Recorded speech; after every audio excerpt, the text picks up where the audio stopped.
tayo dito, Muse Salty. Sporty pero salty ang likod. Alright. So, paano naging salty dahil dito? Yan. Hindi. Dahil sa pwet. Dahil tulisan yan. Yan. So, mga works, siyempre si Sir nagkaroon ng problema yung kanyang full wave. Na full wave na to, kaya lang may konting wrong lang sa pagpo-full wave. Alright. So, mga works, dito sa Victorworks, the Doc Motor. So, mga works, ipo-full wave natin to dahil nalobat yung kanyang battery pagpunta dito. Batted na, hindi na gumagana. Yung ano niya, may pressure naman. So, yung regulator na lang siguro sumuko. So, ayusin na lang natin ito mga works. Ipo-full wave natin ng maganda. So, shoutout kay Hiwa. Baka naman, punta ka kay DJ Z, ano? Hiwa, alright. Baka wanting sponsor na lang. Saka shoutout dun sa pagawain, no? Tal, ano, alright. So, yun. So, mga works, umpisa natin yung pag-full wave. So, nakabaklas na to. Yan. Siyempre, bago natin yan, may hapak. Ayan. So, ganito tayo mag-full wave mga tol. Kahit saan na to. So, ang kukunin lang natin dito, yan, black and white ng Muse Salty. So, walang pinagkaiba sa Muse Sporty yan mga works. Kahit ano yan. Sa, itong yellow, tsaka black, white, yan. Kahit sa dalawa dyan, magkabaligtaran man yan. Walang polarity yan. So, siyempre mga works, itong green, ground to. Tapos itong red ay positive. So, directional battery na lang yan. Tapos ito ang tinatawag dito sa liwa, yung black ay accessories wire. Alright. So, yun. Babalatan muna natin to mga works. So, doon muna tayo sa green para at least sold out. So, ito, tinanggal ko na yung kanyang dating socket. Babalik ko na yung regulator niya doon. So, kukumpay ko na lang yun dyan. So, yung salty mga ka-works, yung ground yan, ay yung black. So, ito yan. Baka akala nyo sa Honda to. Mga ka-works, tapos na natin i-full wave ang kanyang Muse Sporty Salty. Salty petan, harapan Muse Sporty.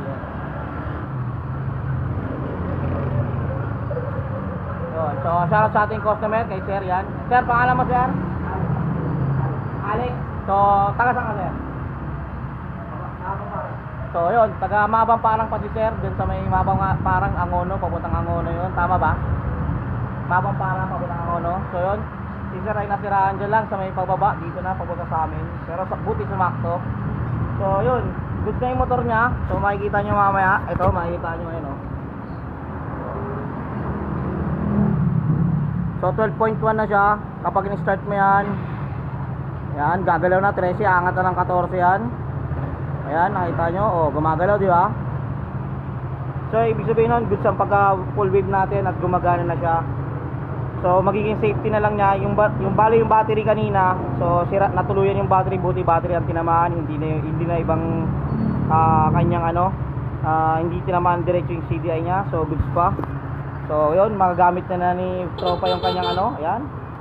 Naka-headlight na yan. So may switch on, switch off, mag-8.4, 14.8 yan. So yun mga works, pag mali lang talaga yung pagka full wave, gano'n ang mangyayari sa motor. Biglang nalulubat yung battery. So hindi nagpo-full wave hindi tama yung pagka full wave. So ito yung gamit nyo na pang full wave. So 4 pin lang siya na G-power mga works. So kung magpo-full wave tayo, gamitin natin ang liwa o mga 5 pin na pang full wave talaga. So, alright. So, yun. Shoutout kay Sir Alex. Salamat sa tiwala. Ayan. So, shoutout sa mga tagis. Ayan, ang ating katulong dito. Kaya siya nagbibideo. So, yun. Binabalik na ni Kuya Dennis. At, siyempre, bago lahat, iyan na natin to. Babalutin na natin siya ng, ng electrical tape para maayos na natin lahat yan. So normally nag-iinit lang ang liwa kasi hindi naman ganun kainit kasi yung iba mainit na mainit. So ito normally lang ang init na hawakan. Yung iba talaga hindi yung mahawakan, sobrang init. So yan.